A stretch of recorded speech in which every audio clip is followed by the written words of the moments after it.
ini nanti akan terancam nyawanya, maka dikasih dia senjata. Nah, inilah dia rencong. Oh gitu, dari mau turun dari mobil saya tengok orang ramai menyebut, langsung saya pegang dada saya. Bukan jantung saya sakit, takut saya ini lepas. Pas turun tadi berdesak-desakan itu, tangan saya terus gitu. Tempat lepas ini kemana mobil cari kan? Saudara yang dimuliakan Allah Subhanahu wa Ta'ala. Jadi kalau ada anak muda bawaannya lemah, letoy, lesu, lunglai, loyo, tak usah dikasih motivasi.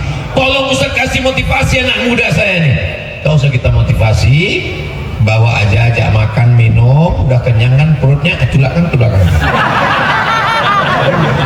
Tak ada gunanya dia hidup di Banda Aceh ini, buat macet jalan aja, buat semak dunia ini aja. Anak muda harus semangat, betul? Saya kalau tausiah, suara saya menggelegar, bukan karena saya ceramah, suara bersemangat, bukan. Sound systemnya mantap. Apalagi lampu ya, Masya Allah, saking kan terangnya silau mata saya. Itu tajam kali. Ijah penasaran, barang yang dibawa Nabi laku keras. Kalau ada orang lain membawa biasa saja, tapi barang yang dibawa anak muda ini kenapa laku terus? Akhirnya dia panggil, siapa anak muda yang membawa barang ini? Kenapa laku terus? Mana orangnya? Aku penasaran. Akhirnya dibawalah Sayyidina wa Maulana wa Syafi'ina wa Zuhrina wa Qurrati A'yunina Muhammad Sallallahu Alaihi Wasallam. Mana orangnya yang setiap kali bawa barang ini laku keras, laku terus, laris, orang beli? Mana dia? Dibawalah Nabi Muhammad. Begitu melihat Nabi, Qamarun, Qamarun, Qamarun, Sidnan Nabi, Qamarun, wa Jamil, wa Jamil, wa Jamil, Sidnan Nabi, wa Jamil. Qamarun, dia bagaikan rembulan di tengah malam yang gelap. Kalau matahari agak tajam cahayanya, tapi Nabi Muhammad SAW adalah rembulan. Akhirnya beliau pun menikah dengan Khadijah dengan mahar Isrina Bakarah, 20 ekor unta muda kali 50 juta, 1 miliar. Kira-kira anak muda kalau nikah maharnya 1 miliar, orang kaya apa orang miskin? Adik-adik mau nikah maharnya 1 miliar? Gawat kalian. Nampaknya ke laut nasib kalian. Untuk saya tahu detak jantungnya udah mulai tak normal. Untuk mengimbanginya, menetralisir riwayat ini, saya bacakan satu hadis. Perempuan yang paling baik, perempuan yang paling bagus, aqalluha mahran, perempuan yang paling murah maharnya. Jangan tunjukkan kali tak berduit, semangat pula juga. Kalian mau menjadi perempuan yang terbaik, jangan minta mahar banyak-banyak. Ketika Nabi sedang menyampaikan tausiah, tiba-tiba datang seorang perempuan berdiri. Apa kata dia? Inni wahabtu laka nafsi, inni wahabtu laka nafsi, aku berikan diriku untukmu ya Muhammad Sallallahu Alaihi Wasallam. Alhamdulillah, lama hidup banyak dirasa, jauh berjalan banyak dilihat, lain padang, lain belalang, lain lubuk, lain ikannya.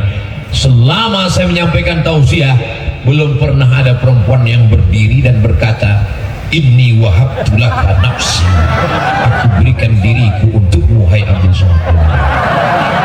Ya Allah, jangan sampai ada yang sama semua. Inni wahabtu laka nafsi, aku berikan diriku untukmu ya Rasulullah. Nabi terus menyampaikan tausiahnya, Nabi terus menyampaikan ceramahnya, Nabi terus menyampaikan hadis-hadis majelisnya. Lalu karena Nabi tak ada respon, berdiri seorang laki-laki. Apa kata dia? Ya Rasulullah, kalau kau tak mau, untuk aku aja. Lalu apa kata Nabi Sallallahu Alaihi Wasallam? Apakah kau ada mahar untuk menikah dengannya? Kata Nabi, pulang sampai ke rumah dia cari kain, dia bawa, ada satu kain ya Rasulullah. Kata Nabi, kain kau berapa? Satu. Kalau kainnya cuma satu, nanti kau pakai, istrimu pakai, kau pakai apa? Tak mungkin kau sholat pakai kolor. Itu tak ada dalam hadis, itu tambahan dari saya. Mohon maaf, keceplosan kelas itu. Bagaimana kau sholat nanti kalau dipakai istrimu? Lalu kemudian dia pun dengan malu pergi. Lalu kemudian kata Nabi, ta'al, come here, sini sebentar. Lalu kemudian ketika dia datang, apa kata Nabi? Iltamis walau khataman min hadidin, carilah walaupun cincin yang terbuat dari besi. Lalu dia pun pulang ke rumah mencari cincin besi pun tak ada. Memang parah kali. Cincin besi pun tak ada. Cari-carinya tak ada cincin besi. Ustaz Somad, 2 cincin Ustaz ini dikasih Bang Mehmet. Lalu kemudian dia pulang, tidak ada ya Rasulullah. Akhirnya Nabi berkata, hal ma'aka minal Quran? Ada kau hafal Quran? Lalu dia bilang, suratu kada wa suratu kada wa suratu kada. Aku hafal surat ini, surat ini, surat ini. Quran pun tak pula hafal semua, beberapa surat pendek aja. Lalu apa kata Nabi? Di majelis itu langsung dinikah dengan Nabi. Zawwajtukaha bima ma'aka minal Quran. Kunikahkan engkau dengan dia dengan mengajarkan Al-Quran. Itulah yang paling afdal. Setuju? Ngarap kali kalian. Aku nikahkan engkau dengan anakku dengan mahar mengajarkan surat Ar-Rahman. Panjang kali Pak Ustaz. Ku nikahkan engkau dengan anakku dengan mahar mengajarkan surat Amma Yatasaalun. Jangan lebih pendek Pak Ustaz. Wajarkan engkau dengan menikahkan engkau dengan anakku dengan mahar mengajarkan Wadduha. Itu pun belum semua Pak Ustaz. La haula wala quwata illa billahil aliyil azim. Orang Aceh, negeri yang religius, Serambi Makkah, pertama kali Islam datang ke Nusantara, yang bersyahadat adalah 1297. 1297. Apa itu? Itu tertulis di batu nisan meninggalnya Al-Malikus Soleh, seorang raja yang soleh. Karena susah orang Indonesia bilang Al-Malikus Soleh, maka disebut siapa ini? Malikul Saleh. Tertulis di batu nisannya 1297. Artinya apa? Sekarang sudah tahun 2000. Memang kalau belum makan malam itu lupa memang. Sekarang sudah 2022, 800 tahun yang lalu orang Aceh sudah bersyahadat asyhadu an la ilaha illallah wa asyhadu anna muhammadan rasulullah, kalimatu haqqin 'alaiha nahya. Dengan itu kita hidup, wa 'alaiha namutu. Dengan itu kita mati, wa biha nub'atsu. Dengan itu kita akan dibangkitkan di padang mahsyar insyaallah. Allahu akbar. Sekarang banyak orang menikah, aku nikahkan engkau dengan mahar seperangkat alat sholat dan kitab suci Al-Quran tak pernah dibuka sampai mati, tunai. Bukan begitu memuliakan Al-Quran. Memuliakan Al-Quran, membacanya dengan tajwidnya, idghamnya, gunnahnya, qalqalahnya, bayatinya, sobanya, sikanya, nahawannya, jaharkanya. Musabaqah tilawatil Quran internasional dari Sabang sampai Papua sampai Merauke ke Maroko. Ke Maroko pula membela. Akhirnya jamaah ini ingat Prancis.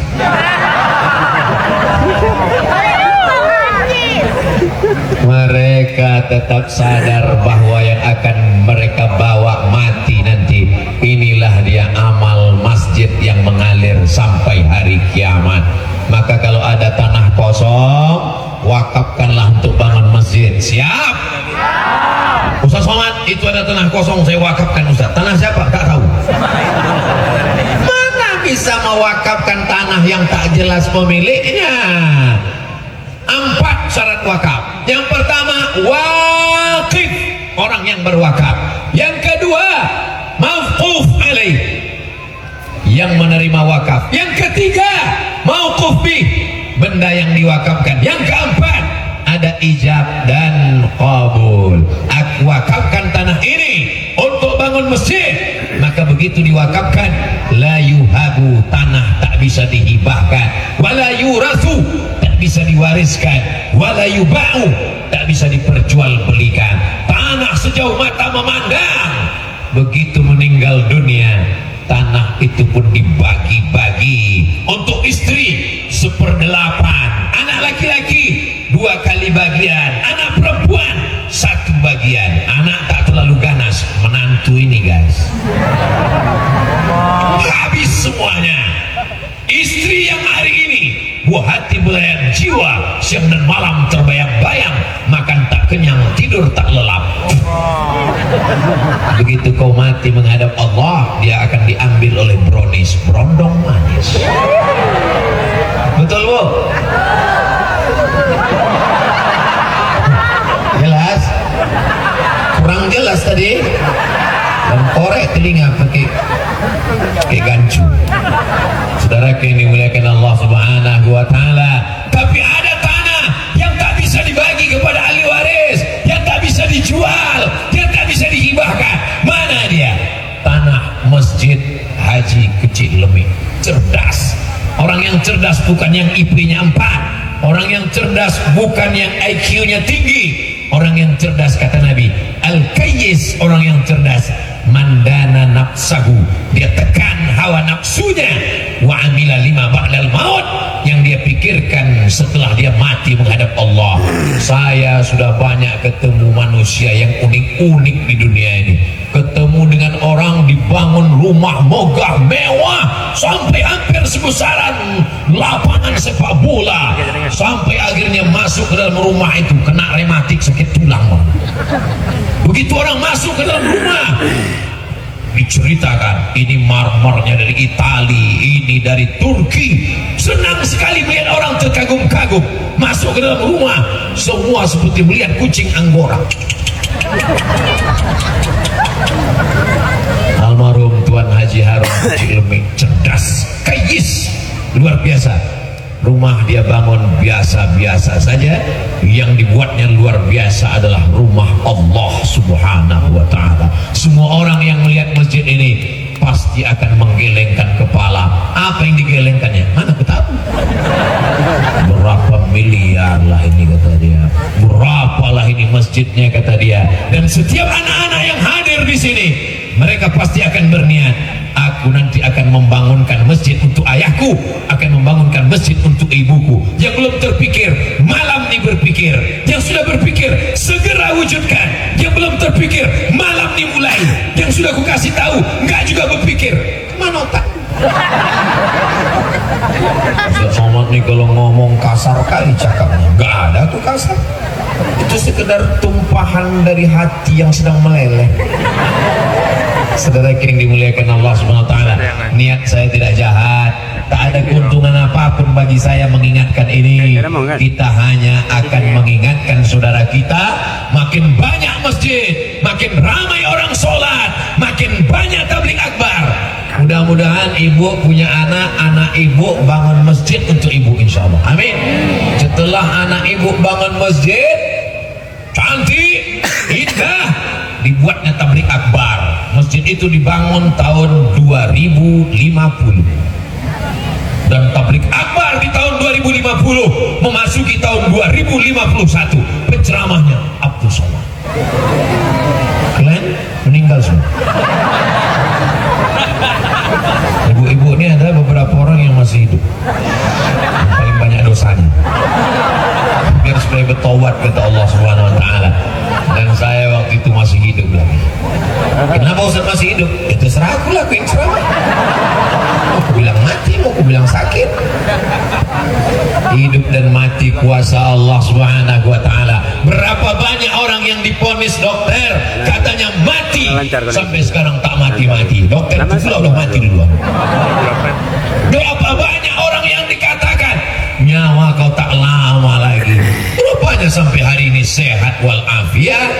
Tapi kalau Allah SWT, almarhumah emak saya dalam keadaan hamil diperiksa sama bidan, kata bidan anak yang di dalam kandungan ini sudah mati, dibawa ke bidan beranak, kata bidan ini di dalam ini sudah mati. Akhirnya datang almarhumah emak saya menemui Syekh Muhammad Ali, kata dia kau banyak-banyak baca ayat ini. Idh qalat imra'atu Imran rabbi inni nadartu laka ma fi batni muharraran fataqabbal minni innaka antas sami'ul alim. Falamma wada'atha qalat rabbi inni wada'tuha unsa wallahu a'lamu bima wada'at wa laysa adh-dhakaru kal unsa wa inni sammaytuha Maryam wa inni u'idhuha bika wa dhurriyyataha minasy syaithanir rajim. Fataqabbalaha rabbuha biqabulin hasanin wa ambataha nabatan hasana fakaffalaha Zakaria kullama dakhala 'alayha Zakaria al-mihrab wajada 'indaha rizqa qala ya Maryam anna laki hadha qalat huwa min 'indillah inna Allah yarzuqu man yasha'u bighairi hisab. Setelah itu kau tariklah napasmu panjang-panjang, seakan-akan kau niatkan kepada Allah, masuklah ayat-ayat itu dalam tarikan yang panjang. Setelah itu tak lama anak itu pun lahir. Siapa nama anak itu? Itulah diambil semua.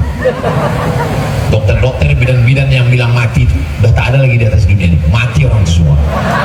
Aku masih hidup lagi sampai sekarang. Saudara yang dimuliakan Allah Subhanahu wa Ta'ala, jangan berharap pada yang ada, jangan putus harap pada yang tidak ada. Andai belum ada, andai kau lahir sebagai yatim, tak ada ayah, piatu, tak ada ibu, masih ada Allah. Kalau Allah mau, innama amruhu idza arada syai'an ayyaqula lahu kun. Apakah Tuan Haji Harun Kecik Lemik melihat kita pada malam hari ini? Wa qul i'malu, beramallah. Siapa yang akan melihat amal kamu? 3. Fasayarallah, Allah melihat. Wa rasuluhu, Rasulullah melihat. Wal mu'minun. Apa kata ahli tafsir? Di antaranya Imam Abul Fida Ismail Ibnu Katsir dalam tafsir Al-Quranil Azim, yang akan melihat amal manusia itu 3. Pertama, Allah. Percaya amal kita ini dilihat Allah, percaya. Yang kedua, Rasulullah melihat amal kita ini. Yang ketiga, wal mu'minun. Maka kata Imam Ibnu Katsir, yang dimaksud dengan al-mu'minun, orang tua yang sudah meninggal melihat amal anaknya. Maka almarhum Tuan Haji Harun Kecik Lemik malam ini melihat amal anaknya, tersenyum dia melihat kita beramai-ramai di halaman Masjid Haji Kecik Lemik ini. Allahu Akbar. Betapa seorang tua dikabarkan melihat amal anaknya ramai di tanah lapang. Apa kata malaikat? Itulah anakmu sedang ramai. Mengapa mereka ramai? Melihat Argentina dan Prancis. Belum tentu bangga orang tua kita, kecuali Maroko yang dia lihat itu bangga. Tapi malam ini mereka datang, apakah karena ada bola? Tak ada. Apakah ada artis dangdut di atas pentas? Oke, kita gerakan badan. Are you ready to run? Tak ada. Malam ini yang dibacakan ayat-ayat Allah, yang dibacakan hadis-hadis Rasulullah, yang dibacakan ayat Quran. Maka orang tua tersenyum bangga dengan amal anaknya. Mudah-mudahan anak kita nanti bangunkan masjid untuk kita. Mudah-mudahan setelah kita meninggal dunia, anak kita mengundang ustadz mengadakan tabligh akbar umat Muhammad sallallahu alaihi wasallam didatangkan. Mudah-mudahan setelah kita meninggal, ulama, tengku, abu, abi, abati, walid berkumpul semuanya, dan mulut-mulut yang barokah itu mendoakan kita semuanya, insyaallah. Amin ya rabbal Ustaz Somad, iya, gimana rasanya pakai rompi? Itu biasa Ustaz ceramah pakai sorban, pakai rompi malam ini bagaimana rasanya? Satu kata, panas. Memang kalau rompi baru itu begitu guys. Saudara yang dimuliakan Allah Subhanahu wa Ta'ala, punya masjid di tepi jalan lintas, mobil lewat pagi petang, sepeda motor. Untungnya apa? Memangnya kalau jam 8, jam 9 mana ada sholat Pak Ustaz? Ada orang sholat duha. Jam 10, jam 11 sholat apa? Orang tetap akan mampir.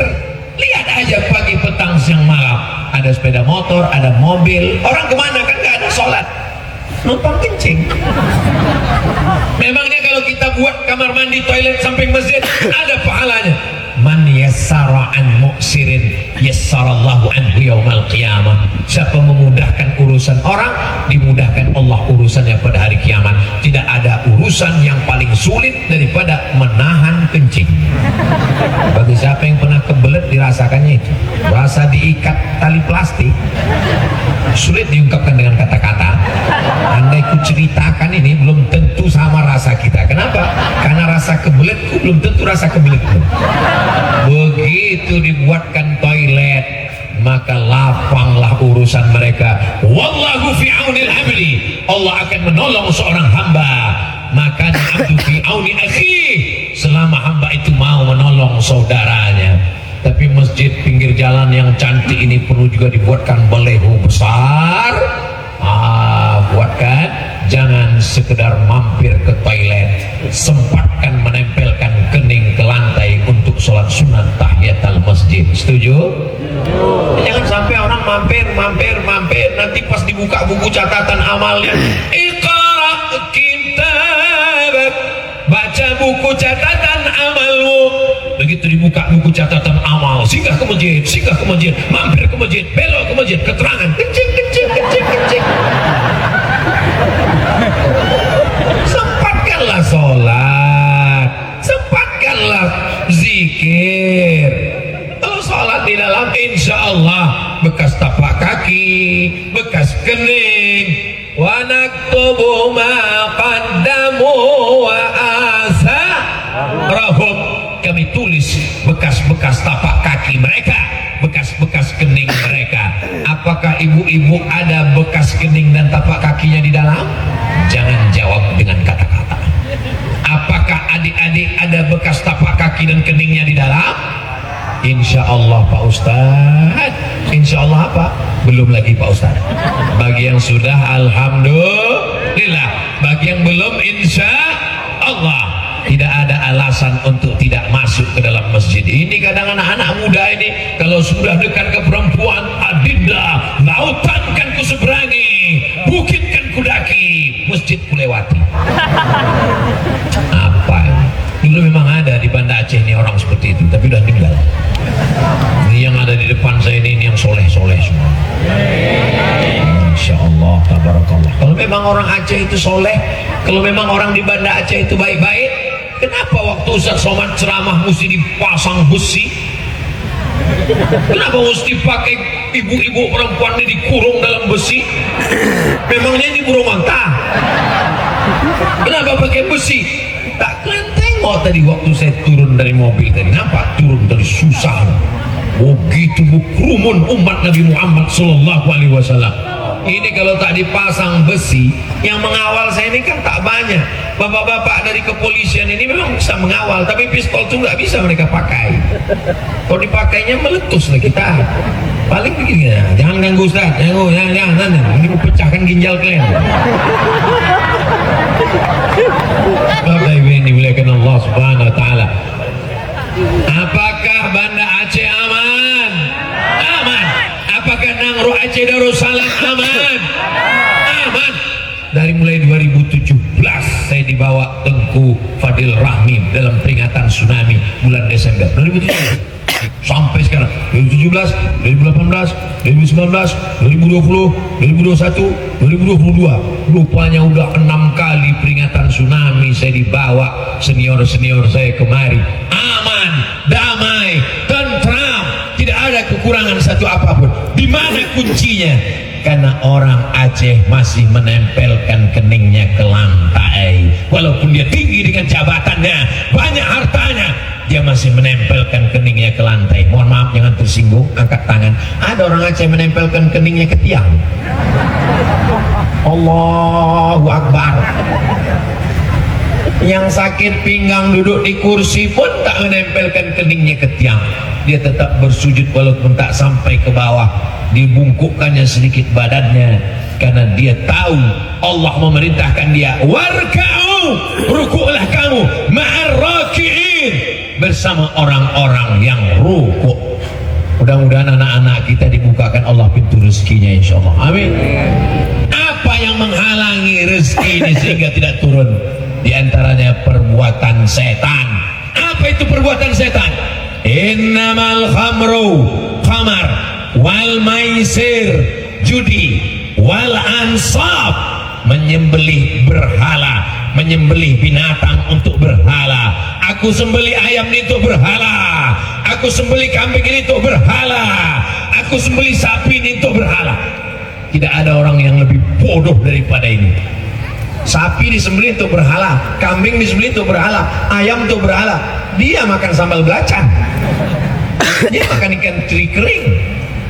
Wal ansab wal azlam, mengundi nasib, rijusun, najis, kotor, min amalis syaitan, perbuatan setan. Fajtanibuh, jauhi. Jadi di antara perbuatan setan adalah judi. Ada orang Aceh main judi? Enggak ada, tapi main chip.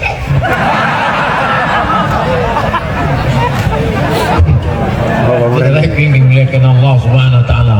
Allahumma salimna min chip. Dengar ya. Ya Allah, selamatkan lagi dari chip, ya Allah. Pamilu. Gara-gara chip ini laki saya sudah tak balik-balik lagi, Pak Ustaz. Namanya siapa? Toib Chip. Mohon maaf Pak Toib yang tersinggung. Ya Allah, bukakanlah pintu hatinya untuk segera bertaubat, ya Allah. Kalau tak juga bertobat, bukakan pintu liang lahat, ya Allah. Coba kalian lihat, aku sedang memancing aja tadi. Pas saya bilang bukakan pintu liang lahat, tak ada satu pun di antara mereka yang mengaminkan. Itu menunjukkan mereka ini sayang ke suaminya walaupun gila chip. Tak ada di antara mereka, walaupun mulutnya berkata, matilah kau sama handphone kau tuh, masuklah kau sama game online kau tuh, tapi dalam lubuk hatinya yang paling dalam, jangan matikan dia dulu ya Allah, biarlah aku mati duluan, tapi dia jangan kawin lagi ya Allah. Saudara, betul kan kok? Betul kata mereka. Ini ibu-ibu yang amat sangat sayang dengan bapak-bapak. Mudah-mudahan kalian ketawa macam udah nikah aja. Mudah-mudahan yang jomblo-jomblo ini segera ditemukan jodohnya. Ada jomblo ini yang udah buat surat undangan, cuman tahunnya belum jelas. Saudara yang dimuliakan Allah Subhanahu wa taala, tidak ada orang kaya karena judi. Yang kaya itu karena kerja keras. Yang ada itu orang kaya duitnya habis karena judi, habis apartemennya dijual, akhirnya pinjol, akhirnya buka lubang, tutup lubang, masuk ke dalam lubang, hutang tidak terlunasi, orang datang kepada anaknya, orang datang kepada istrinya. Mudah-mudahan Allah menyelamatkan kita dari judi online ini, insyaallah.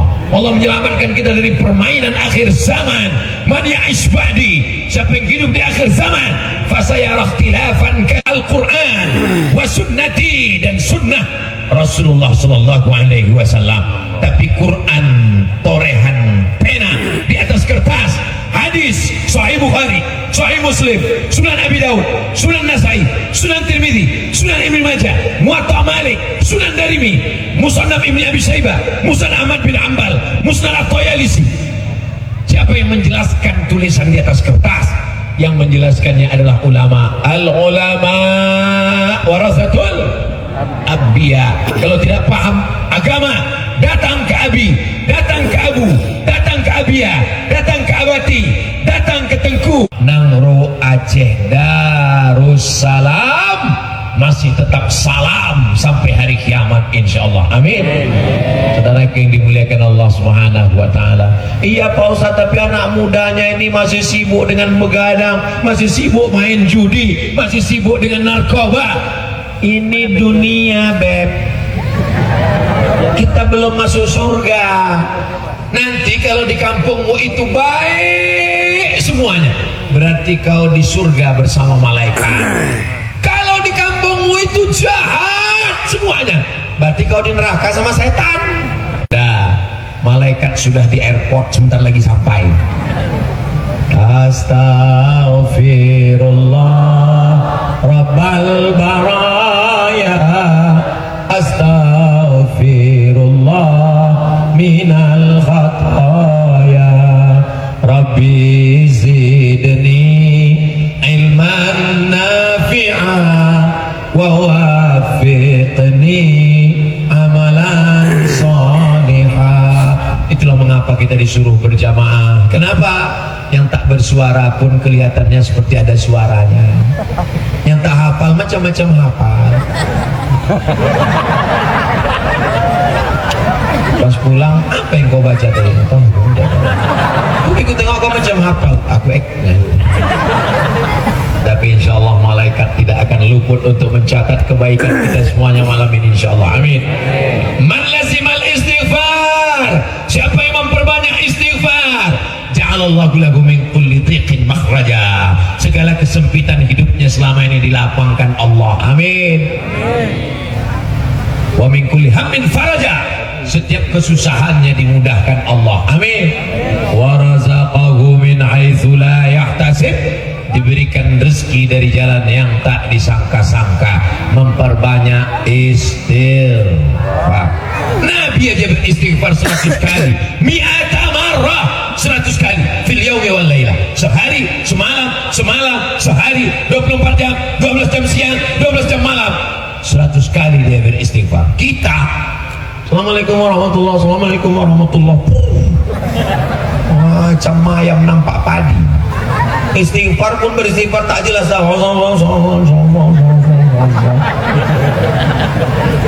Malaikat itu sebetulnya udah lama mau membenamkannya ke dalam tanah.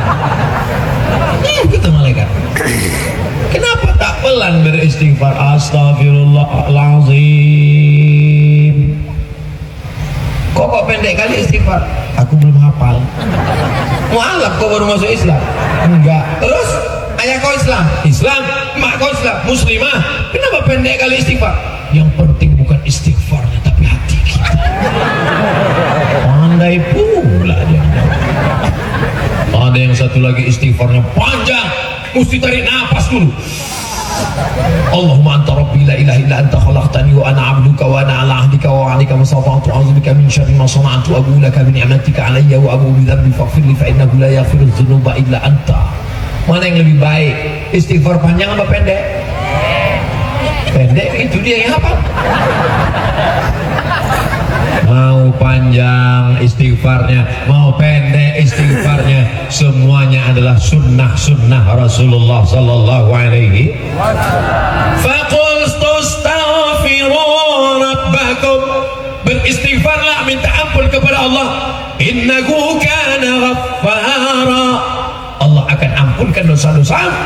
Yursilis samaa alaikum midrara, diturunkan Allah hujan sebagai rahmat. Wa yumdidukum bi amwalin, diberinya kau harta berlimpah. Wa banin, diberinya engkau keturunan anak-anak yang soleh dan solehah. Wa yaj'al lakum jannatin, diberinya engkau taman-taman. Wa anhara, sungai yang mengalir.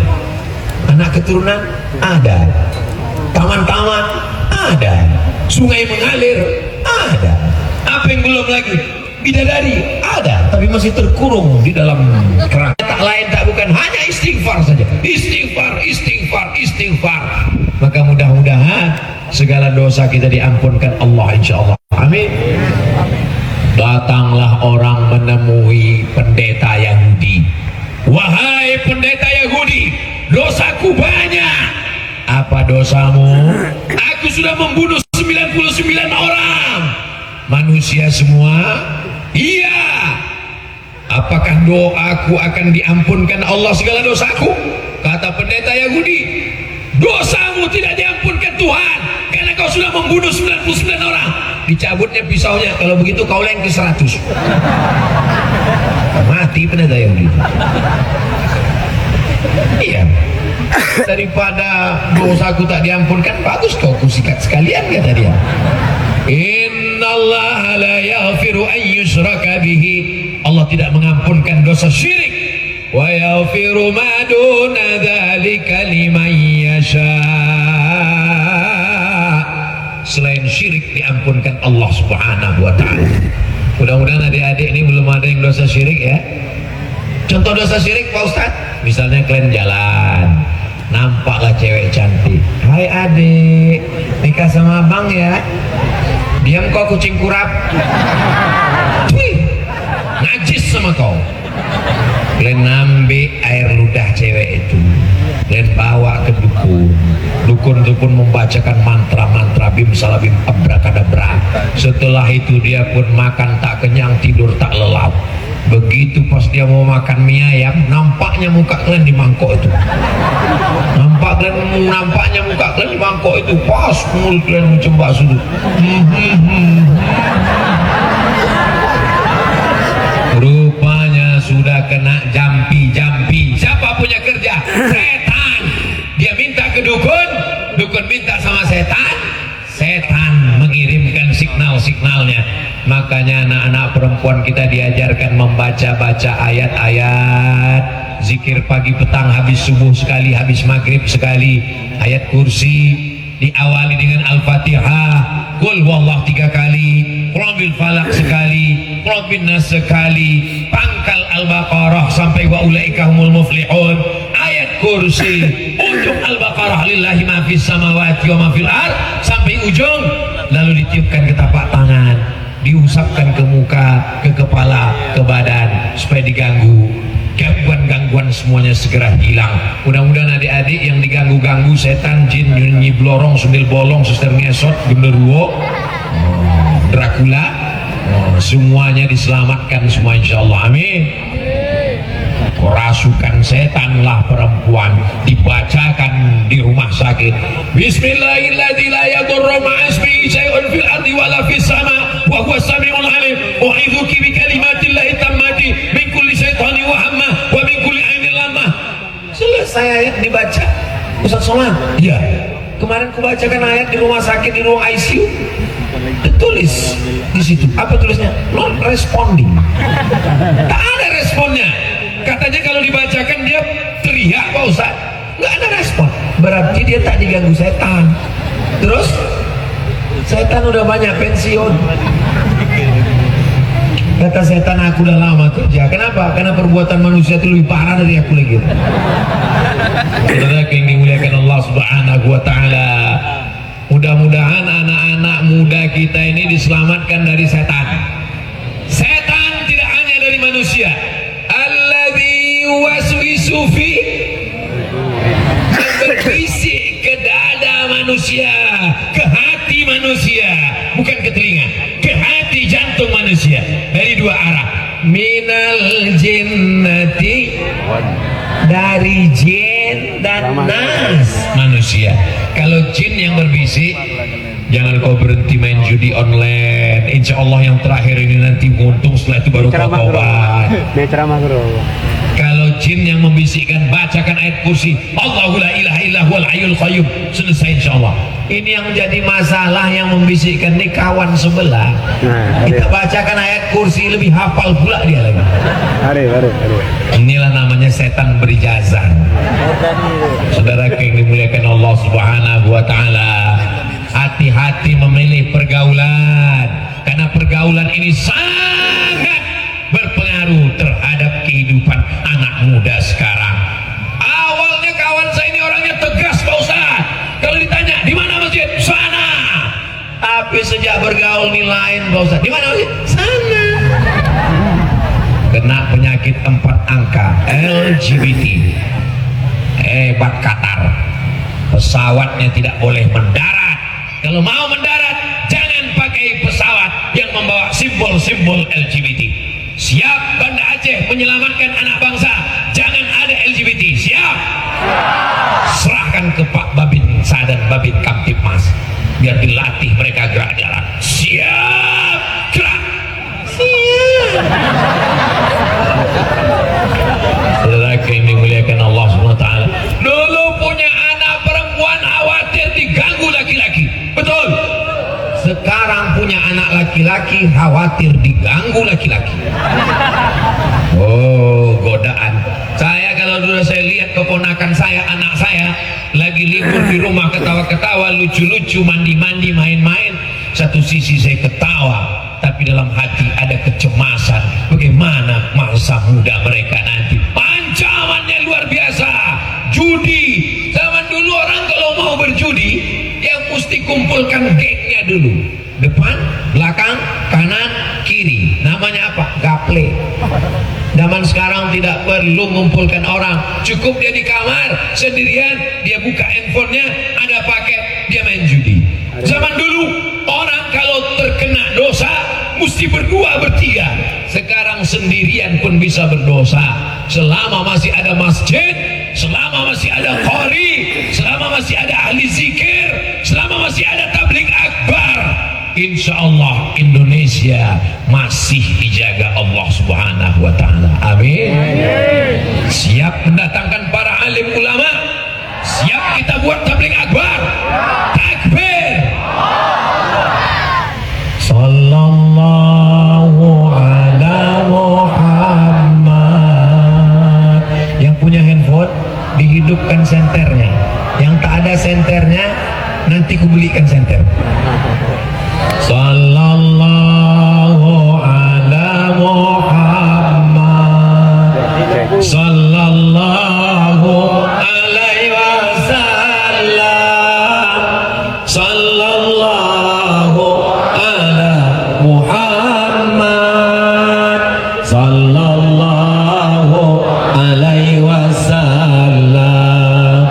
Ya Nabi salam alaika, ya Rasul salam alaika, ya Habibi salam alaika, salawatullah alaika.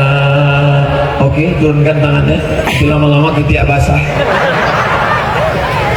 Masya Allah, tabarakallah. Mana kertas pertanyaan tadi, Tengku?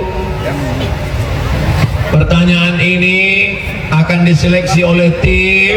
Pertanyaan-pertanyaan yang kira-kira menambah iman dan amal soleh. Amin. Adapun pertanyaan-pertanyaan yang tak jelas, jawabannya jelas, pertanyaannya tak jelas. Masya Allah, syukran, jazakumullah khairan. Kembali, kok nengok tebalnya ini kayaknya as-salatu khairum minan naum baru selesai. Anak tahu aja. Ada pula struk dari beli-beli di supermarket. Assalamualaikum Ustaz. Waalaikumsalam.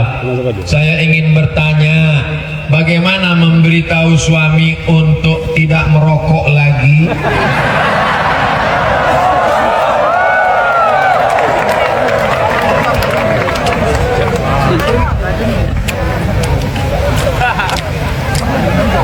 Jangan kemana-mana, kita lanjutkan setelah yang satu ini.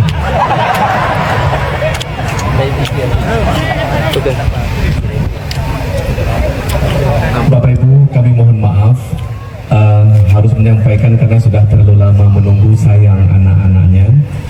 Jadi anak-anak yang hilang namanya Asle Kilika, pergi sama kakeknya, nama kakek tidak tahu, dia tunggu di warkop Labai. Seterusnya Rinaldi Aska Fadini, nama ibu Iin Indrawati dari Sumawe, jadi ditunggu di kedai kopi Labai. Jadi kami ulangi, Bapak Ibu, yang nama anaknya Aslea Lika pergi sama kakeknya, nama kakek tidak tahu, ditunggu di warkop Labai. Seterusnya satu lagi Rivaldi Aska Fadini, nama ibu Iin Indrawati, datang dari jauh nih, dari Luk Semawe, juga ditunggu di kedai kopi Labai. Terima kasih, kita lanjutkan kembali.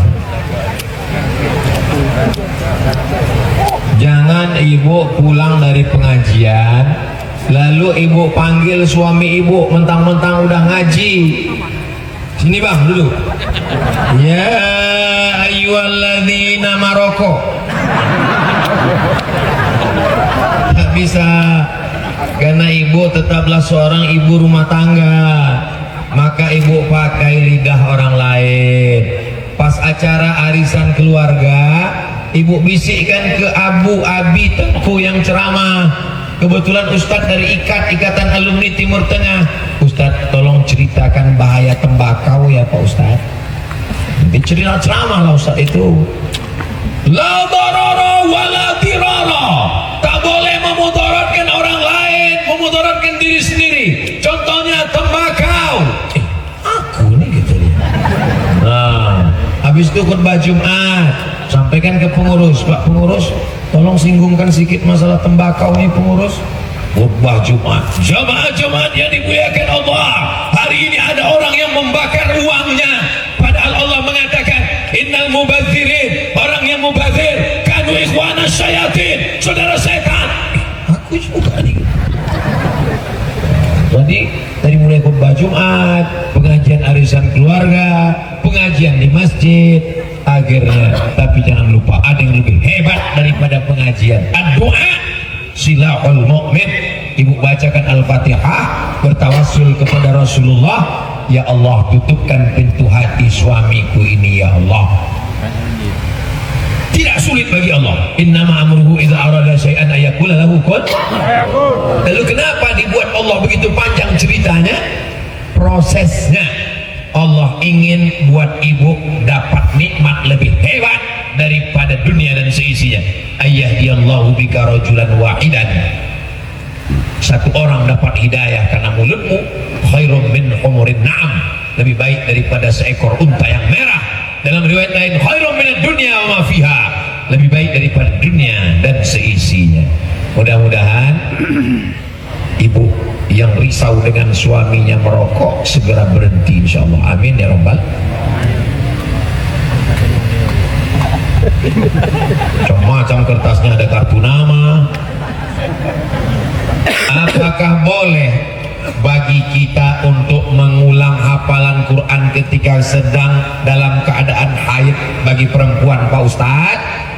Mazhab yang paling tua Imam Hanafi, tidak boleh perempuan dalam keadaan haid membaca Quran, memegang Quran, membawa Quran. Mazhab Maliki tidak boleh, mazhab Syafi'i tidak boleh, mazhab Hambali tidak boleh, tapi ada pengecualian. Mazhab Maliki boleh perempuan yang sedang uzur haid mengulang hafalan an zahri qalbin, dalam hati. Jadi nanti kalau bapak lihat ada ibu-ibu diam aja, itu sedang ulang hafal. Jangan ya. Tanya dulu, ibu hafal Quran ya? Enggak. Itu berarti sedang memikirkan tagihan. Mazhab Hambali boleh, catatan guru yang sedang mengajar Quran, ustazah sedang ngajar, maka dia boleh baca tapi putus-putus. Ya ayyuhalladzina amanu kutiba alaikumus syiyam kama kutiba alal ladzina min qablikum la'allakum tattaqun. Tak boleh baca sekali lurus. Jadi kesimpulannya dari 4 mazhab boleh membaca 2. Yang pertama mengulang hafalan dalam hati, yang kedua mengajar dengan putus-putus tidak nyambung. Adapun selain dari itu tidak boleh baca Quran, tidak boleh pegang Quran, tidak boleh bawa Quran. Izinkan saya bertanya pada malam yang berbahagia ini, apakah kita berdosa jika kita menegur orang tua kita ketika tahu perbuatan yang mereka lakukan salah? Kuntum khaira ummah, kalian ini umat yang terbaik. Kapan kita menjadi umat yang terbaik? Ta'muruna bil ma'ruf, ajak orang buat baik, wa tanhauna 'anil munkar, larang orang buat mungkar. Jadi kalau orang tua kita mabuk Pak Ustadz, orang tua kita main judi Pak Ustadz, orang tua kita ke dukun Pak Ustadz, apakah judi, dukun dan mabuk itu mungkar? mungkar, maka kita cegah caranya. Jadi jangan mentang-mentang udah ngaji, udah tobat, udah hijrah, dekat dengan Abu Abi Tengku Ustaz, pulang ke rumah, munafik,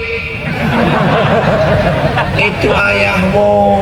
Kalau kau panggil dia setan, berarti kau anak.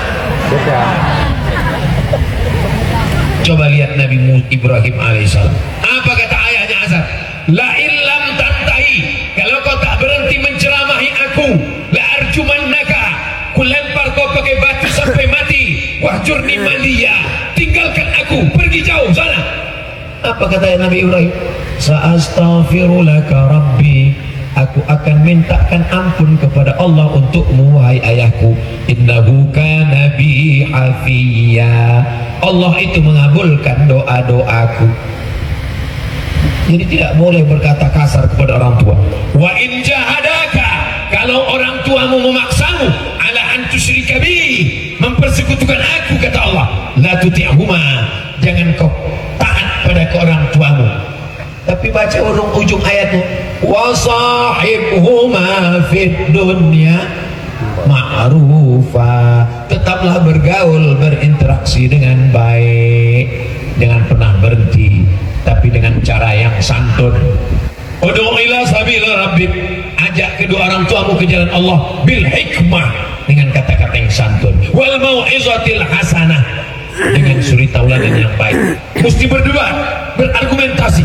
Wajadilhum billati hiya ahsan, berdebatlah dengan cara yang terbaik. Jadi kalau kebetulan ibunya belum pakai jilbab, belum menutup aurat, mak pakai baju tutup aurat ya mak ya, kelihatannya ketiak emak itu macam leher onta. Kasar kali cakap kau, kalau tak percaya tengoklah mak, ini gambarnya. Jangan kasar-kasar, karena bagaimanapun dia dulu yang mengandungmu 9 bulan 10 hari, melahirkanmu meregang nyawa. Kau gendong dia dari Banda Aceh ke Makkah, terus ke Madinah, terus ke Padang Arafah, terus ke Musdalifah dan Mina, tak dapat menembus sekali teriakannya saat melahirkanmu. Dengan kata yang paling lembut, paling baik, pakai lidah orang lain, pinjam lidah ustadz untuk menyampaikan kebaikan, dan doakan dia. Allah akan membukakan pintu hidayah. Tak ada yang sulit bagi Allah, tapi Allah ingin melihat kesabaranmu dan keseriusanmu. Mudah-mudahan orang tua kita yang belum lagi dapat hidayah, dibukakan Allah pintu hidayah, insyaallah. Apa hukumnya suami yang tak mau kerja bertahun-tahun, berharap istri yang bekerja untuk menafkahi keluarga? Kecat. Masih ingat sirat taklik? Kalau saya meninggalkan istri saya sekian tahun lamanya, atau 6 bulan tidak memberikan nafkah zahir dan batin, maka istri saya datang ke pengadilan agama. Tak ingat saya sirat taklik Pak Ustaz? Tulislah di situ www.google.com sirat taklik. Tulislah di situ di YouTube, nanti kau dengar bunyi sirat taklik. Istri yang tak dinafkahi 6 bulan, maka dia datang ke pengadilan agama, lalu kemudian hakim akan menjatuhkan kalau cukup syarat, karena sudah ditaklikkannya kepada hakim.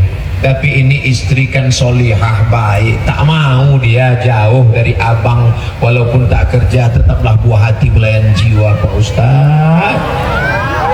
Susah untuk berpindah ke lain hati Pak Ustaz. Maka bagaimana caranya menyuruh dia bekerja? Gimana caranya? Laki-laki itu punya 5 kewajiban, kalau tidak dia laksanakan berarti dia meninggalkan kewajiban dosa. Yang pertama, ngasih makan. Ibu udah dikasih makan? Banyak yang belum makan. Yang kedua, memberi pakaian tanpa saya tanya. Saya sudah tahu, karena semuanya menutup aurat. Sampai pramugari pun kalau sudah sampai ke Bumi Nangro Aceh Darussalam langsung menutup aurat. Pas sudah keluar baru dibukanya balik. Yang ketiga, tempat tinggal. Apakah ibu sudah dikasih tempat tinggal? Sudah. Yang keempat, pendidikan. Aslinya istrinya di rumah, suami yang mendidik. Tapi karena suaminya pun tak bisa, dibawanya ke masjid Haji Kecik Lumi, dibawanya ke tablik akbar pengajian supaya mendengarkan pendidikan. Aku tak bisa mengajarmu, Mam. Dia selalu manggil istrinya Mami. Mami yang ada dalam film Mami Return itu. Aku tak bisa mendidikmu, maka kuawak kau pengajian. Pertama, makan. Kedua, pakaian. Ketiga, tempat tinggal. Keempat, pendidikan. Kelima, perhatian. Jadi kalau ada perempuan tidak diberi perhatian, dia akan mencari perhatian suami tetangga. Nah itulah dia kalau berjalan berbunyi kakinya kerincing, kerincing, kerincing, kerincing. Wajahnya biasa aja, lipstiknya 3 inci. Mencari perhatian orang gara-gara suaminya tak memperhatikannya. Jadi suami, kalian menjadi suami yang baik, berikan 5 ini. Kita ulang. Pertama, makan. Kedua, pakaian. Ketiga, tempat tinggal. Keempat, pendidikan. Kelima, perhatian. Ibu, ini calon-calon suami yang baik. Kalian punya anak gadis, kasih secepatnya ke sini. Setuju? Aku iklankan tak juga laku kelentala. Pulang dari sini cepat sebelum orang ini berubah pikiran. Mau sampai duha ini. Ustadz, kami tanya bagaimana orang yang selalu melakukan kebaikan, selalu beribadah, taat kepada Allah, selesai masalah. Apa lagi? Tapi masih melakukan dosa. Ini namanya STMJ, sholat terus maksiat jalan. Orangnya selalu melakukan kebaikan, selalu beribadah, sholat, puasa, taat kepada Allah, tapi masih melakukan dosa. Dosanya apa? Pacaran. Ya Allah, barokah jamaah yang hadir malam ini, lebih 40 orang, lebih 400 orang, lebih 4000 orang. Mudah-mudahan semua yang pacaran putus. Yang pacaran putus. Dan selesai. Insya Allah berhenti dia tak berdosa. Apa lagi dah putus. Laki-laki perempuan pacaran, jalan sana jalan sini, jalan sana jalan sini, gembong masuk angin. Yang rugi laki-laki apa perempuan? Yang muntah laki-laki apa perempuan? Yang hamil laki-laki apa perempuan? Yang meregang nyawa melahirkan anak laki-laki apa perempuan? Yang malu laki-laki apa perempuan? Masih mau pacaran? Bodoh. Udah begitu hancur babak belurnya, mau juga lagi pacaran. Orang iya enak, apalagi playboy cap tupai. Lompat sana, lompat sini, lompat sana. Habis anak orang macam pokok kelapa dibuat. Habis pokok kelapa tuh lubang-lubang, lubang sini, lubang sana. Apalagi playboy cap gayung, cedok sana, cedok sini, cedok sana, cedok sini. Kalian laki-laki nih kan?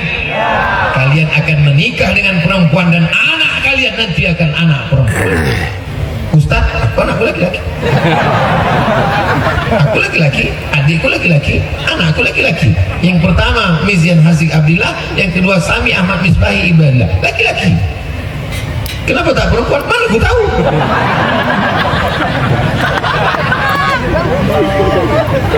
Kau akan punya anak perempuan, kau punya adik perempuan, jangan sepelekan perempuan. Kalau kau jantan, jangan kau bawa bunga mawar, tapi bawalah mahar. Setuju? Hai bapak-bapak, kalau kau punya anak gadis, datang laki-laki pertama kali, kasih dia air minum. Datang kedua kali, tanya, what do you want? Kau mau apa datang kemari? Ini udah 2 kali kau datang kemari. Membawa anak bapak sekali aja. Kau pikir anakku ini toples? Kami mau jalan-jalan aja pak, sebentar aja. Nanti kami belikan bapak mie ayam. Tak ada mie ayam, pergi kau. Datang ibu itu dari dapur. Kasihlah bang, kita dulu lebih parah lagi. Ini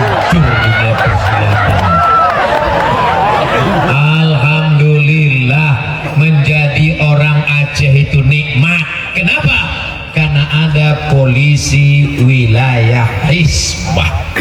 Itulah untungnya menjalankan syariat Islam.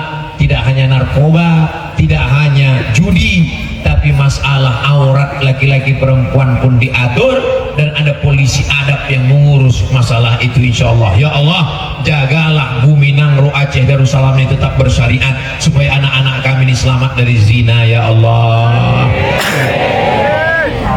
Yang pacaran-pacaran segera kalian berhenti. Kalau ada anak muda buat dosa, tengok dosanya apa. Oh, dosanya pakai narkoba, Pak Ustaz. Kirim dia ke pesantren. Apa nama pesantrennya? BNN, Badan Narkotika Nasional. Kalau dosanya pacaran, nikahkan dia. Carikan perempuan, asalkan perempuan dapat, nikahkan. Tahu saya cantik kan?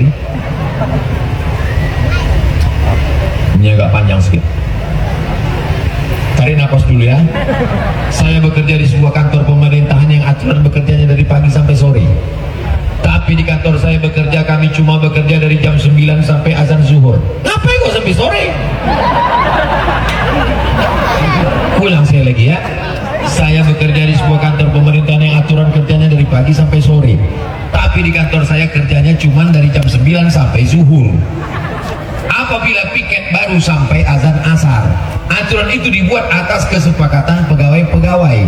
Sedangkan saya sendiri sebagai pegawai kontrak.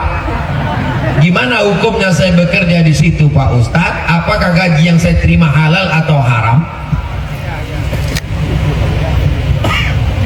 Pekerjaan itu dua jenisnya. Yang pertama yang dipakai waktunya, yang kedua menyelesaikan tugasnya.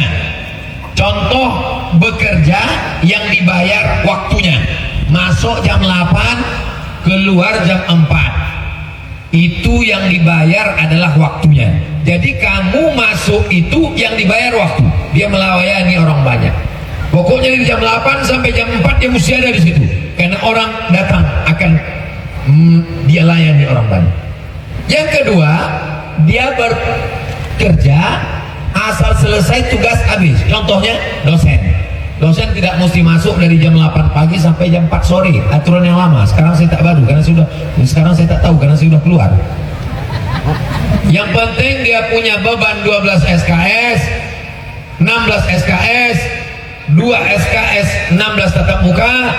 Asal sudah masuk 2 kelas 1 hari, 3 kelas pulang, tak mesti jam 4 sore, kecuali ada aturan pengantor, kesepakatan. Jadi kalau sudah kesepakatan itu merupakan aturan, maka dia mesti ikuti aturan itu. Kalau tak mau, keluar, buka usaha lain. Kalau tidak, maka dia berarti makan gaji buta, uang Pemda, uang rakyat. Dia akan diminta tanggung jawab di hadapan Allah Subhanahu wa Ta'ala. Maka sebelum masuk kantor itu tanya dulu, sistem kerja di sini ini apakah yang dipakai waktunya atau tugasnya?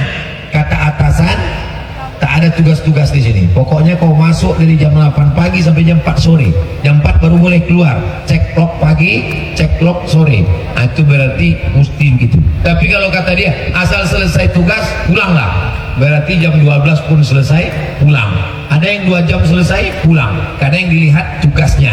Yang dibayar itu mengerjakan tugasnya, bukan waktunya. Jelas? Kalau tak jelas pulang sekali lagi.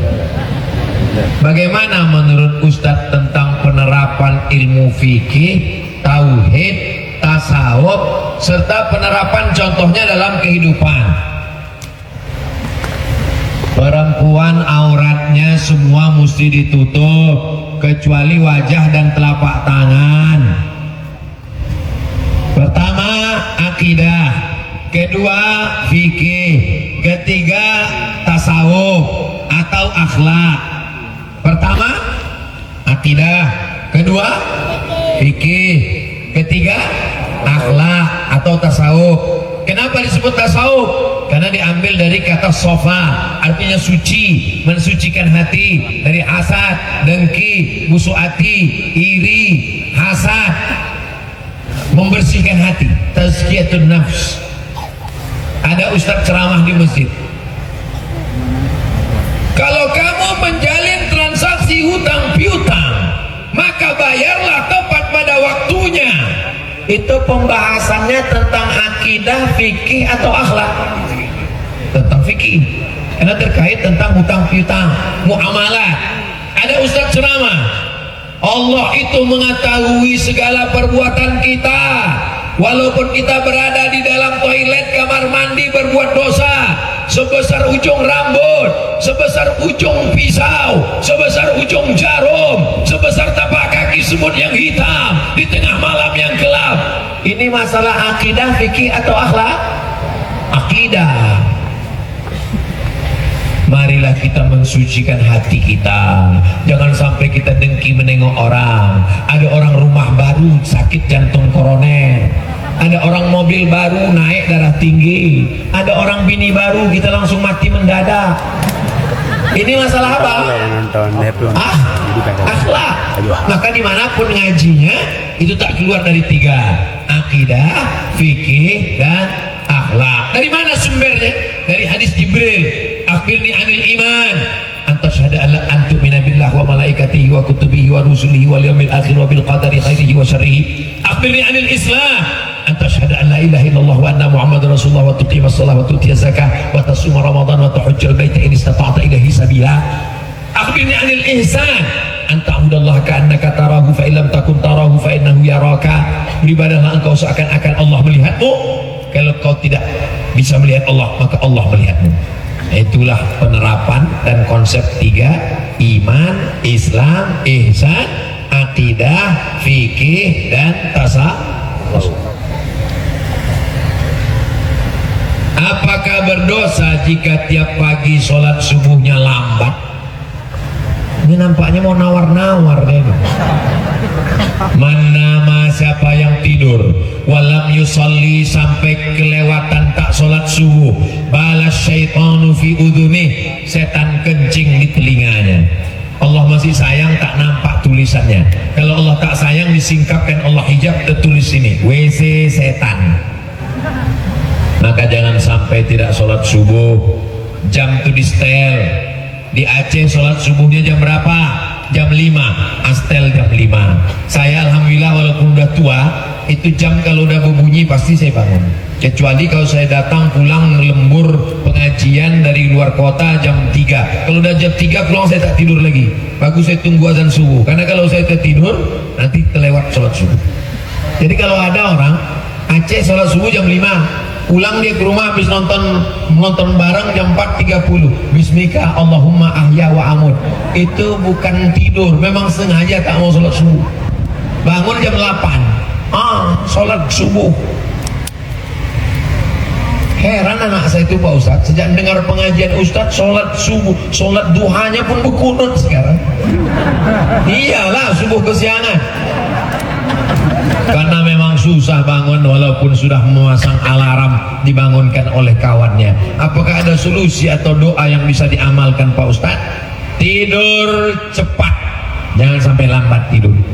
Tidur cepat, jam 10 tidur. Udah jam lewat 11 bisa. Insya Allah habis ini pulang terus. Saya sejak Piala Dunia ini gak bisa tidur cepat Pak Ustadz, karena udah terbiasa malam. Pulang dari sini kau beli antimu langsung, tapi sebiji, jangan sepapan. Seminggu tidurnya. Dan siang jangan tidur siang terlalu lama. Bailulah sebentar, setengah jam, 1 jam. Cepat tidur supaya mudah bangun. Saya kalau tidur jam 12 masih bangun jam 4, masih bisa 1, 2, 3, 4. Tapi kalau sudah jam 3 saya pulang, saya tak tidur lagi. Karena kalau tidur payah bangun, tunggu-tunggu aja, menulis, membaca, segala macam, mendengar. Nah itu bangun nanti langsung sholat subuh. Begitu kuncinya. Mengenai batas menutup mukena wanita sampai dagu, apakah sebelum mengetahui apakah harus mengqadha ulang sholatnya Pak Ustadz? Mazhab Hanafi, mazhab Syafi'i, ini kaki ini mesti ditutup, kaki, pakai kaos kaki atau pakai kain yang menutup sampai ke bawah. Mazhab Hanafi kata dia tidak. Mazhab Hanafi ini rasional. Mazhab Hanafi katanya kaki tak perlu ditutup. Kenapa tak perlu ditutup? Karena waktu berdiri kaki itu ditutup oleh kain. Waktu tegak tapak kaki itu tertutup otomatis. Waktu sedang sujud kaki itu tertutup dengan kain. Maka kaki itu di dalam. Untuk apa ditutup? Kata rasional mazhab Hanafi. Mazhab Syafi'i, kaki itu disampul dengan kaos kaki karena dikhawatirkan terbuka. Mazhab Hanafi enggak. Kenapa? Karena waktu berdiri tapak kaki nempel ke bawah. Waktu ruku sujud kain menutup ke bawah. Jadi kata dia, untuk apa ditutup? Itu argumentasi orang yang kainnya kemari waktu dagu. Kenapa? Karena tak ada, karena pangkal dagu ini ke bawah, tak ada orang menengok. Mana ada orang menengok? Pangkal dagu ini ke bawah. Jadi kalau ada orang pakai mukena di sini kainnya, maka pangkal dagu ini, kecuali kalau dagunya panjang kemana? Atau dua dagunya, satu di sini, satu di sini. Itu argumentasi rasional mazhab Hanafi tentang kaki yang dikiaskannya kemari. Jadi bagi yang sudah terlanjur dia tidak qadha lagi. Adapun yang akan datang kalau dia khawatir, da'ma yaribuka ila ma la yaribuka. Tinggalkan yang meragukanmu kepada sesuatu yang tak meragukanmu. Kalau ragu kemari, maka angkat ke sini sampai kemari sehingga tak ragu lagi. Jadi ada mukena itu dipasang, ada tambahan kain begini biar supaya tidak terbuka pangkal. Apa hukum barang yang ditemukan di laut? Luqatah. Luqatah barang yang jatuh. Likulli saqit laqit.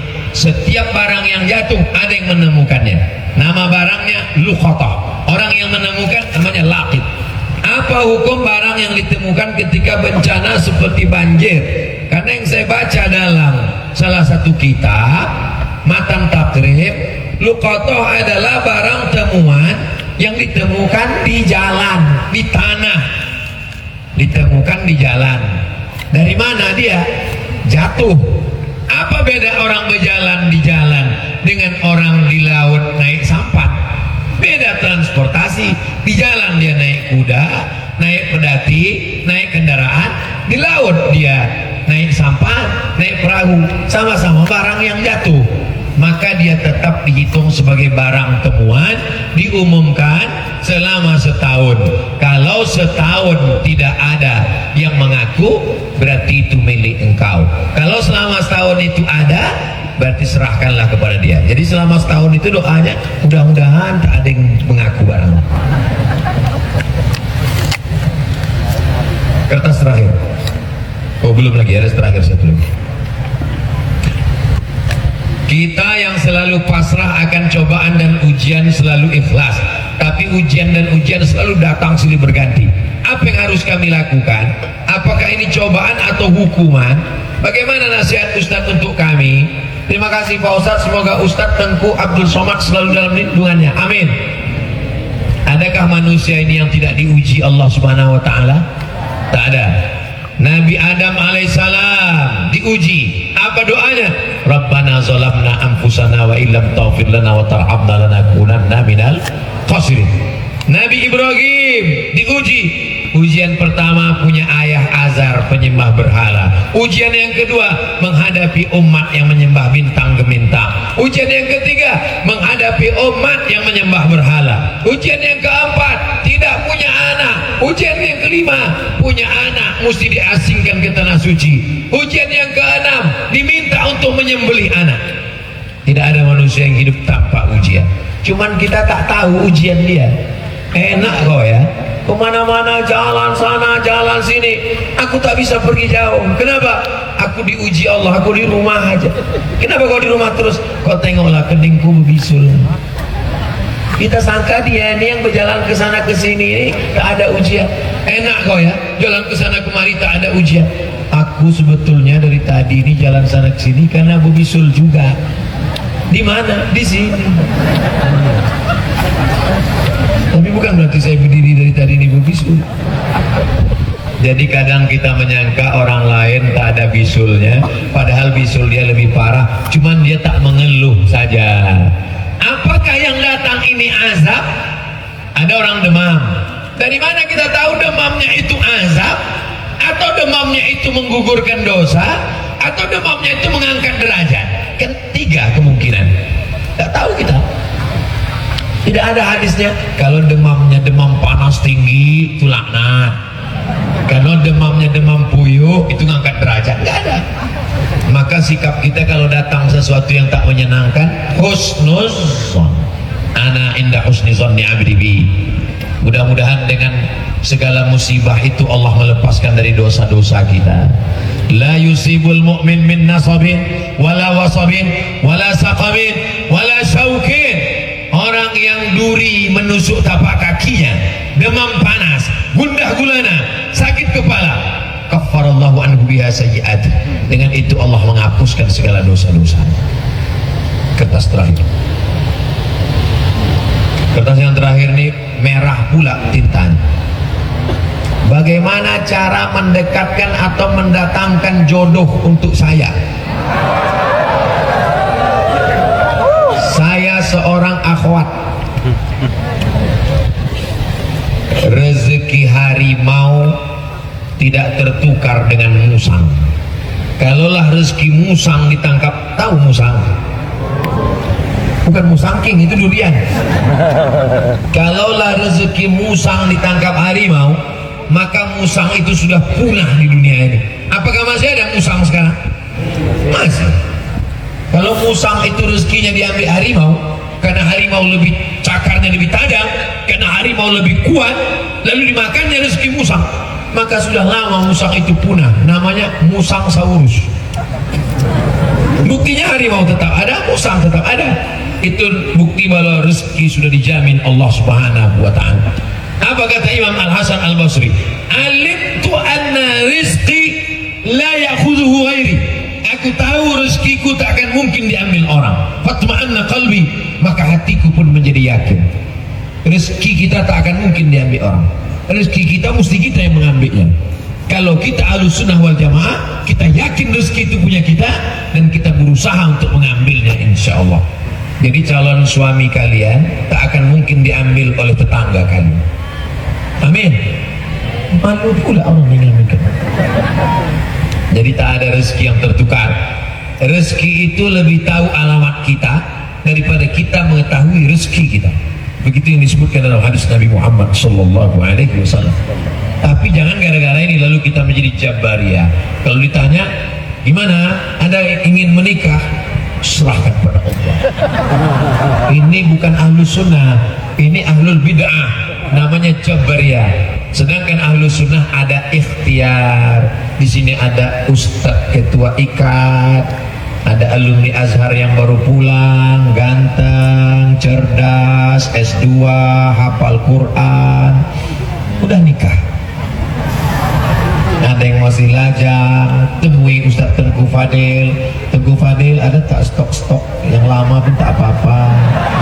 Temui Ustadz Tim Uwas, Ustadz Nazar, ada tak yang second pun tak apa. Itu ada ikhtiar dan usaha. Boleh seorang wali menawarkan adiknya, anak gadisnya, ditawarkan. Besok kau datang ke rumah ya, ini aku mau jumpakan sama adikku. Datanglah kalian ke rumah abang ini. Habis itu disuruhnya lah adiknya keluar. Keluar dia bawa teh manis.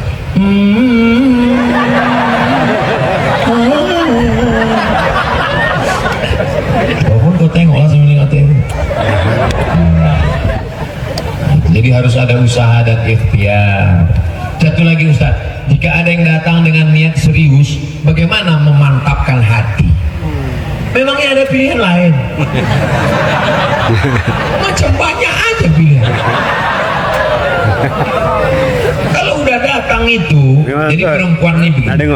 Perempuan ini seperti orang masuk kerja, masuk kantornya jam 8, kantor tutup. Keluar dari rumah jam 7. Jam 7 lewatlah bis pertama. Lewat bis, tang-tang, kata klakson bis. Penuh kali bisnya. Nantilah jam 7.15 berlalu satu bis, jam 7.30 muncul bis lain. Memang tidak penuh 45 lewat titik.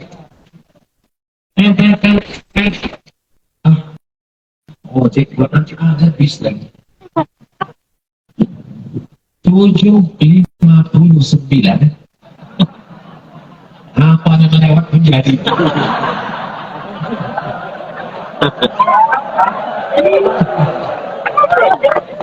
cek banget. Jangan banyak pilih, nanti terpilih-pilih, terpilih bukunya. Makanya dalam hadis yang kalian pilih itu kata Nabi cuma dua saja. Idza ja'akum man tardawna dinahu, wahai perempuan, kalian punya wali, ayah kalian, datuk kalian, abang kalian, adik kalian, paman kalian. Kalau datang laki-laki meminang anak, keponakan, cucu kalian, dua saja. Tardawna dinahu, baik agamanya, wa khuluquhu, baik akhlaknya, fazawwijuhu, nikahkan dengan dia. Kalau tak kau nikahkan, takun fitnatun fil ardi wa fasadun 'arid, akan terjadi fitnah wa fasadun 'arid, kerusakan. Memilih laki-laki sifatnya dua, baik agamanya, baik akhlaknya. Memilih perempuan sifatnya empat. Tunkahul mar'atu li arba', perempuan itu dinikahi karena empat. Lima liha, karena kaya raya. Wali hasabiha, karena keturunan darah biru. Wali jamaliha, karena cantiknya, putihnya, tingginya, semampainya, rambutnya ikal, bakwan yang tempurai. Wadidiniha, karena agama. Membar bidatin, pandang yang keempat karena agama. Karena kalau kau nikahi karena hartanya, harta binasa. Kau nikahi karena darah birunya, dipecat darah birunya. Kau nikahi dia karena cantiknya, perempuan macam bunga. Bunga itu sifatnya tumpah, cantik, halus, berbak, lalu kemudian dia pun akan layu. Satu-satunya bunga yang tak lari cuma satu, bunga plasma. Makanya banyak perempuan itu sekarang mukanya kresek semua isinya.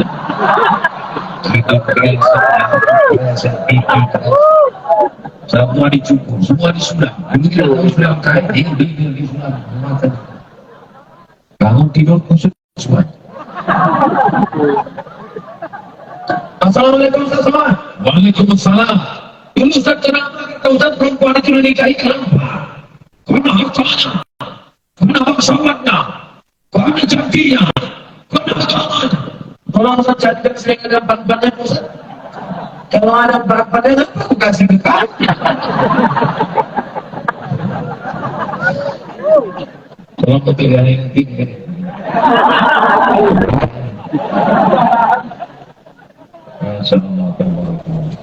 Kita mulai tadi jam 9:30, sekarang sudah jam 11:15. Inilah ceramah di Sumatera terpanjang hampir 2 jam. Allahu Akbar. Di akhir majelis yang mulia ini, mudah-mudahan yang disampaikan tadi kita amalkan bersama, terutama yang menyampaikannya insyaallah ala diniyah. Untuk niat yang baik-baik ini, mudah-mudahan yang belum berjodoh diberikan jodoh yang baik-baik, diberikan keturunan menghafal Quran, namun Aceh Darussalam dijadikan baldatun thayyibatun wa rabbun ghafur, diberikan suami yang berhenti merokok, yang berhenti berzina, yang berhenti bermaksiat, yang menemui kerja, diberikan semangat bekerja mencari nafkah. Ala hadirin yang untuk niat yang baik-baik ini, Al-Fatihah. A'udzubillahi minasyaitonir rajim. Bismillahirrahmanirrahim. Alhamdulillahi rabbil alamin. Arrahmanir rahim. Maliki yaumiddin. Iyyaka na'budu wa iyyaka nasta'in. Ihdinas siratal mustaqim. Siratal ladzina an'amta 'alaihim ghairil maghdubi 'alaihim waladdallin. Amin. Allahumma shalli 'ala sayyidina Muhammad wa 'ala ali sayyidina Muhammad. Allahumma anzil rahmata wassalamata wal barakata 'ala hadhil jamaah. Turunkan keselamatan, kerahmatan, keberkahan kepada seluruh jamaah yang berada di Majelis Akbar lapangan Masjid Haji Kecil ini, ya Allah. Allahumma la tada'na dhanban illa ghafarta. Pulang kami dari majelis ini dalam keadaan bersih dari dosa-dosa. Wala dainan illa qadaita. Lepaskan kami dari hutang-hutang riba. Wala maridan illa syafaita. Ada di antara kami yang sakit, angkat penyakitnya, sehatkan ya Allah. Wala mayyita illa rahimah, yang sudah meninggal dunia lapangkan kuburnya, selamatkan dari azab ya Allah. Wala hajatan min awaijid dunia, segala hajat dunia hajat akhirat baik bagi kami tunaikanlah ya Allah. Wala hasiban illa zawajka, yang belum menikah jumpakan dengan jodoh yang baik-baik.